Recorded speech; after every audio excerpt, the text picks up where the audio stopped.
Well, for me, I kind of got lucky, but what I would say from where I started was that wanted to help and teach people around me and have fun and have other people experience my pain, my joy, just getting them into the game, teaching them a bit about champion. And as time went on, I didn't really focus on any aspect of trying to teach the game because a lot of the times the same questions would be answered over and over, and it was very painful to answer the same ones. And so I knew that I hated teaching, and I kept trying to do it because I knew it was good for me and for the viewers. But after a while, I kind of just was like, all right, I'm just going to do my own thing. I'll show you guys how I do it just by example instead of actually telling you. And when questions are answered in the chat, I try to get them, but while I'm in game, it's pretty hard.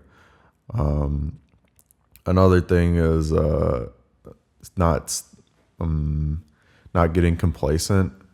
Getting complacent is a very easy thing for a lot of people to do. I think that keeping a schedule is very important to a streamer, and that's something that I haven't really done a great job of.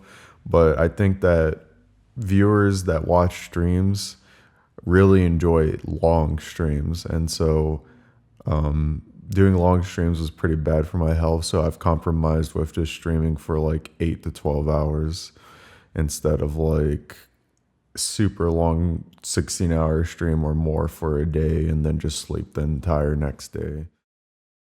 It's not so much about pro gamer and pro streamer. It's more about me doing it for a very long time. So for the first couple of years, it's like, oh, I'm so humbled. I'm so happy to have these fans. After a while, I was like, yeah, I know, guys. Same old stuff. And like people like to joke around. And it's really hard as time goes on. And I have to be the role model and kind of the adult, which is kind of hard for me because I've never really been in the leading kind of position in terms of being a gamer or a person.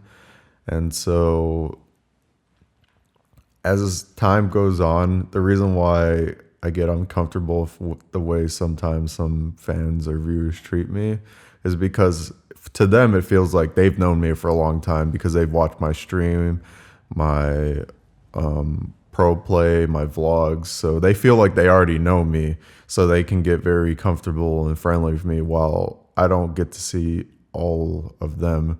And so I have to realize it's like, if I'm ever having a bad day, then I need to control myself. Other than that, the only reason why I actually leave the house is for fan events or, I guess, sponsored or official stuff, or if I'm hanging out with other influencers. One of the big things for me with fans is that I like to hold fan meets because I feel like there's a lot of fans out there that haven't had a chance to meet me, have me sign their stuff.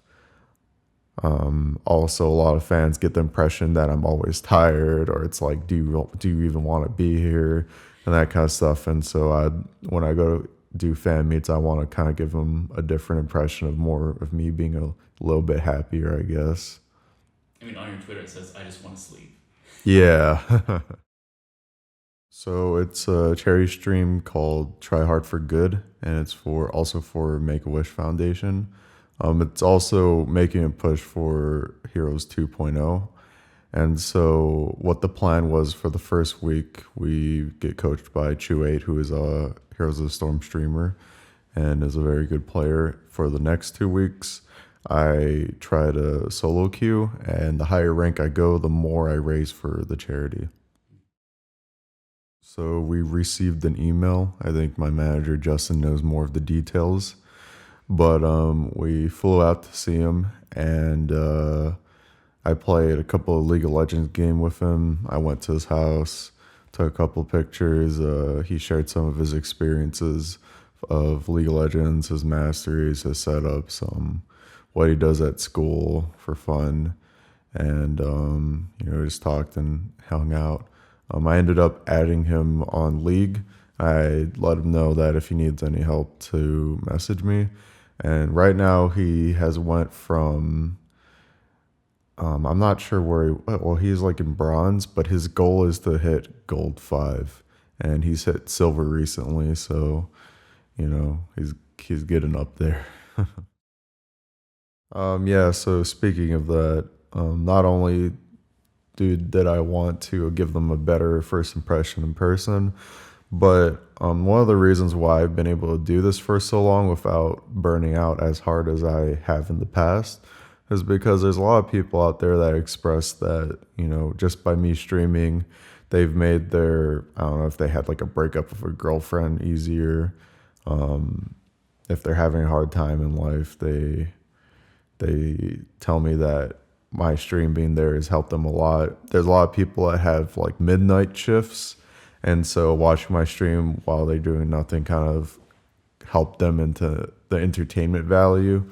Although sometimes when I watch myself, I have no idea why anyone would watch me after not talking for so long. So once again, just working on myself as a person and influencer where I can talk to them or entertain them and make them happy. I'm the kind of person where if I can make other people happy by, I don't know, telling jokes or answering their questions, it usually would make me happy.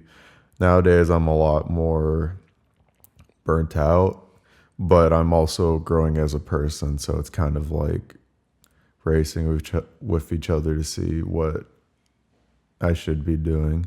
So there are some fans who have been in the hospital and watched my stream, and it's helped them out, and it's kind of just heartwarming to hear that. So just stuff like that helps me out. For more league interviews and analysis, subscribe to our channel. You can also find stats, discussions, and more on our website and mobile app at blitzesports.com.